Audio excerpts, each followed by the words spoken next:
All right, now let's get into static ads, more specifically on native, which is the first part of your funnel. So it all starts with an ad, and native ads have changed the game for how brands connect with people online. So instead of looking like an ad or like a banner that pops into your face, they're more low key and they feel like a part of the site you're on. So whether it's like a news site, some sports lineup prediction site, you'll see ads on the site that look just like the articles. And when it comes to native, static ads are still the bread and butter of most successful campaigns. So let's walk through what they are and how you can use them. So native ads are basically paid advertisements that match the feel of the articles on the site. So you would have, for example, here you have an article, and a bunch of articles here, and then at the bottom you have like an ad content section, but they still look like they're the same articles with like article type of headlines, and then people click and they would get directed to a completely different domain and most likely to an editorial or a VSL. And then they're called static because they don't animate video or audio, although in some cases they do use like GIFs that move. And yeah, you can imagine, you can put yourself in the shoes of the reader. So you're reading an article on a health website about joint pain, and then as you scroll down, you notice what appears to be a related article on the side that says Dr. Shock, new joint supplement outperforms prescriptions. And it looks like editorial content or just like another article. So you click on it and then you read it thinking it's an article, but then in the end, you get sold a product. And because you spend so much time reading it, you trust it, you understand it, so you're more likely to buy. And these typically appear on the side of the page, or they have a separate section about recommended content or content you might like. And it just looks like this, a bunch of ads in a row. And there are multiple platforms. For example, in this example, you can see it's Taboola.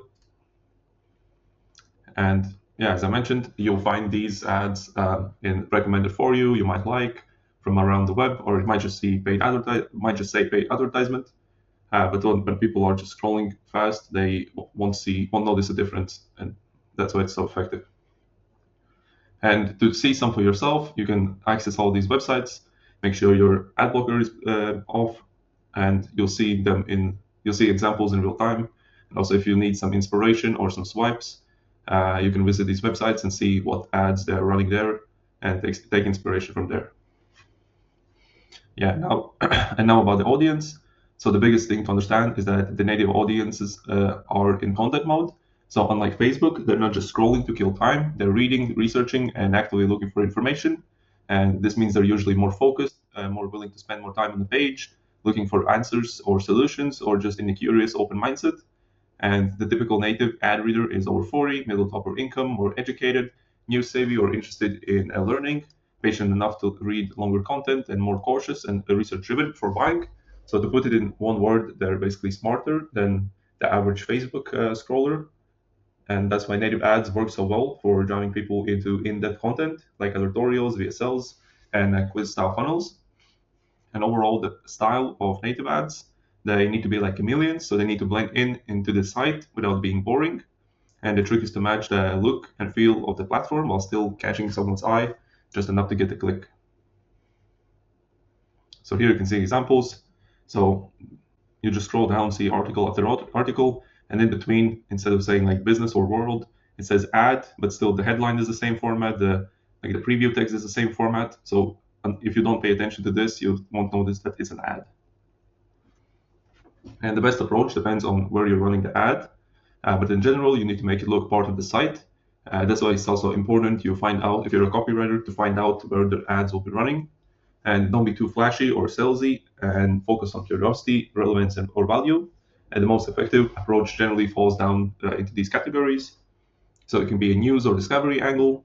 You can say like cardiologist, how to quickly lose hanging belly, or just like this car cleaner removes stubborn dirt in seconds without scrubbing. And this style works because it triggers both curiosity and authority. And it feels like learning something that everyone will soon be talking about. So you're early in a trend. And then the next one is the warning alert approach. So, or it can be more simple, like a trend. This unbreakable health tracking watch is delighting seniors, or dog licks aren't kisses. Here's what your dog really means when it licks you. Never put eggs in the refrigerator. Here's why. And this style leverages our innate response to potential threats because we're wired to pay attention to warnings. So if possible, you can use this, especially if your advertorial warns about something, maybe something you shouldn't do if you have joint pain or if you can't sleep and so on. And then you can also have like a local angle, so have like a dynamic dynamic element into your headline that basically scouts where the prospect reading it is from, and then it adds it into the headline to make it more relevant. And this approach creates an implied social proof and local relevance that increases engagement. So if you see something that's in your area, you'll might be more open to checking it out. And then you have the question format. Like, do you make this common vitamin D mistake? Is your dog jumping on you? Here's what it means. And it creates an open loop in the mind, and they'll want to click and find out what the answer is.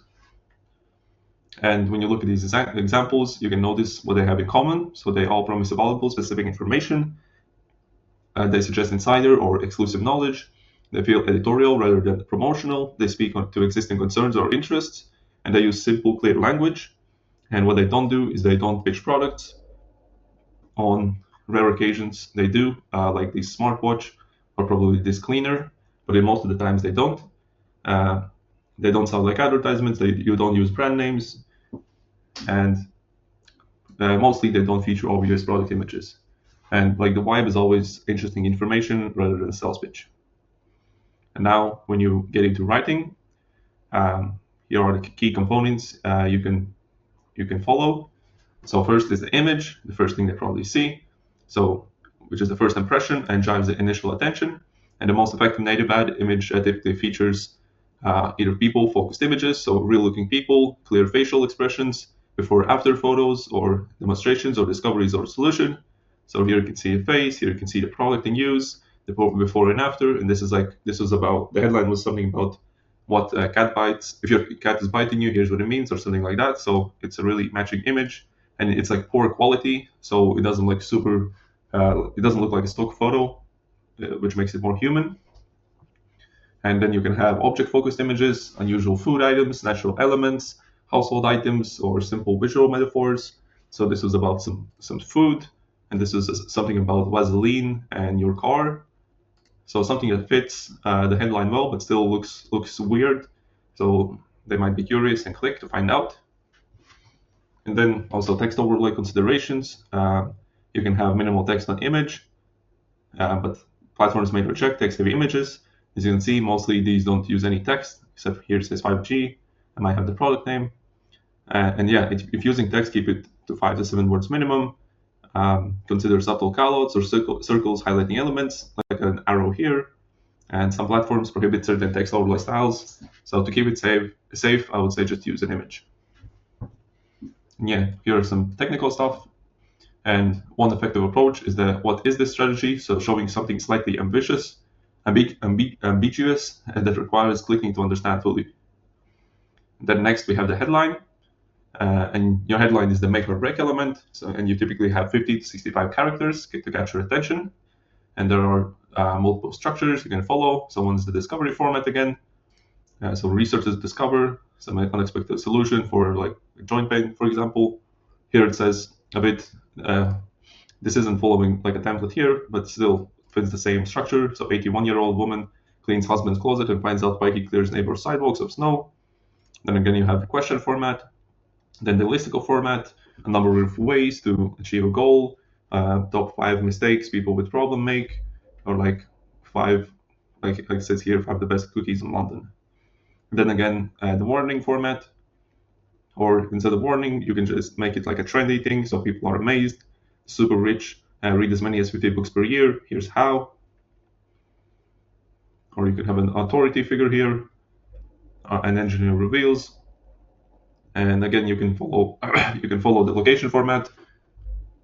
Like here it says like console 2023 luxury SUVs now almost being given away, and see prices.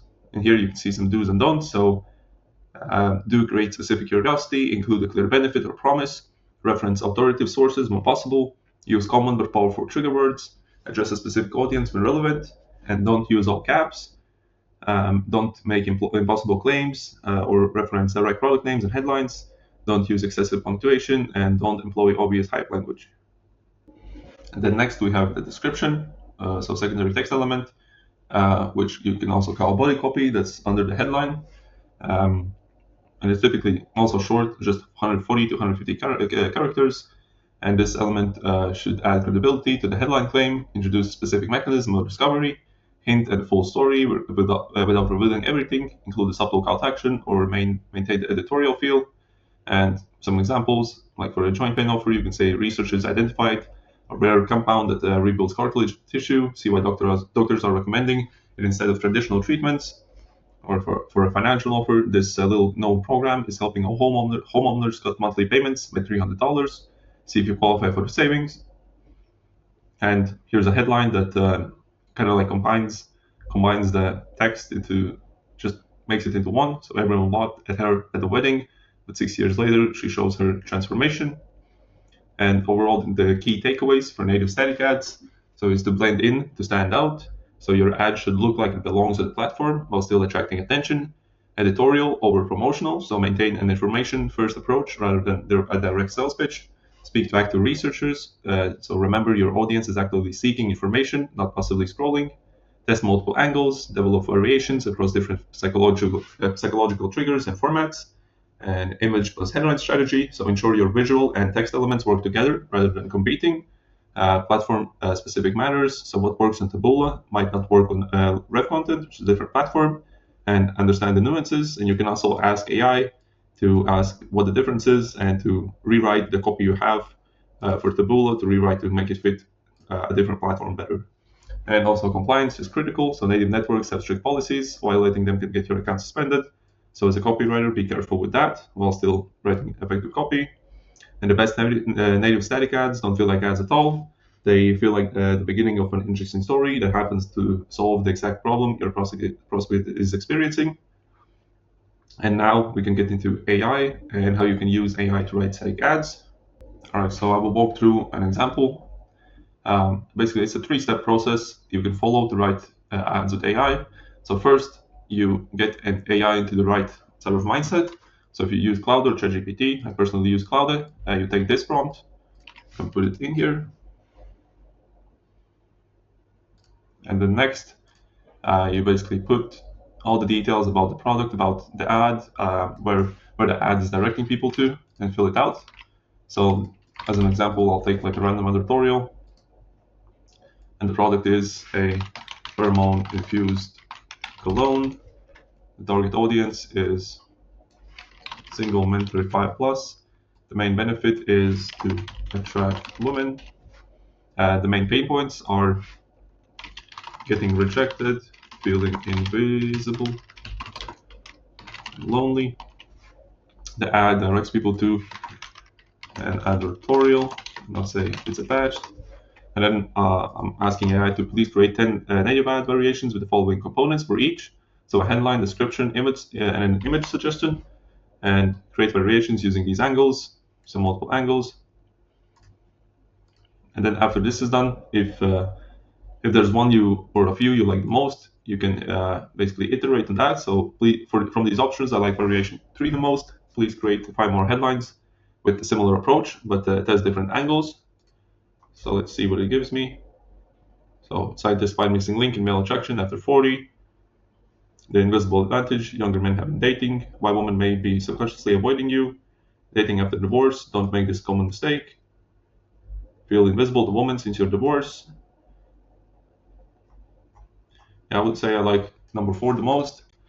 So I'm just gonna ask AI to write more variations in that style. And yeah, then you basically go from there, see what works the best for your ad, and make some more edits to make it even better. And then there are some examples here. For example, the discovery angle. The headline is "Forgetting tree resin rebuilds damaged knee cartilage." The description, and then recommendation for the image. So you can take inspiration for these if you're writing for like a similar product. And when you look at these examples, you can notice how each maintains the editorial feel while creating strong click incentives. And when using AI-generated ads, remember to always review for compliance with platform policies, test multiple variations against each other, have a human check for nuance and brand alignment, um, use AI outputs as starting points rather than the final products, and continuously feed performance data back to create better prompts. And then AI excels at generating volume and variations. So, but your human judgment remains essential for selecting the most compelling options that align with your brand voice. So with AI, as you saw, I just in under a minute, I got like 20 examples in total.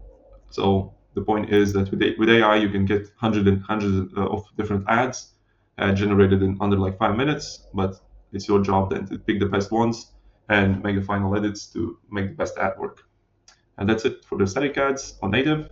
See you in the